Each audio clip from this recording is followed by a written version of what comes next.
May mga nagsabi sa akin, binubola lang daw namin yung mga taong nililipot namin.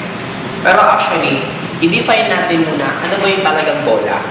Kasi may sabi ng librinos kami ng tao. May mga iba kaming kinakausap na after namin kausapin, biglang nagbabago na yung pananaw, parang nag-iiba na brainwash namin. Pero actually, ang brainwash talaga nung bata tayo. Kasi the moment bata ka, kahit anong sabihin sa'yo, accept ka lang ng accept. Hindi ka pa marunong mag-repel.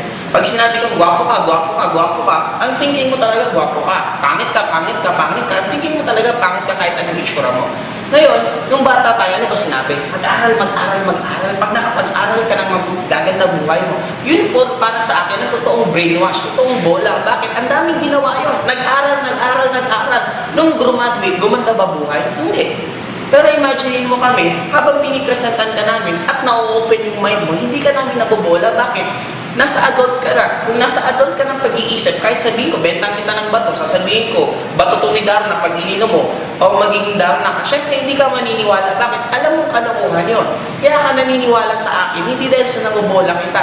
Naiintindihan mo yung reality. Kaya unti-unti mong ina-accept na tama pala yung mga sinasabi namin. Hindi yun bola. Yun ang tinatawag ko na nagigising ka na sa katotohanan na yung tinuro pa sa'yo, nung unang panahon, yun na yung bola ngayon. Yung sinasabi namin sa inyo, yun na yung katotohanan na reality. Kaya paminsan nga, may mga napipresentan kaming nasasaktan. Bakit nasasaktan? Kasi totoo. Parang ito, kung maganda kang babae, sabihin kang pangit ka, pangit ka, pangit ka. Walang dating sa'yo, bakit? Eh, alam mo maganda ka eh. Pero pag alam mo pangit ka, sabihin kang pangit ka, pangit, pangit ka, masakit. Bakit? Totoo eh. Kaya kung ikaw nasasaktan habang pinipresenta namin, may mga nasasabi kami na nasasaktan ka, isa lang ibig sabihin nun, totoo kasi ang sinasabi namin. Kaya ano ba talaga ang bola?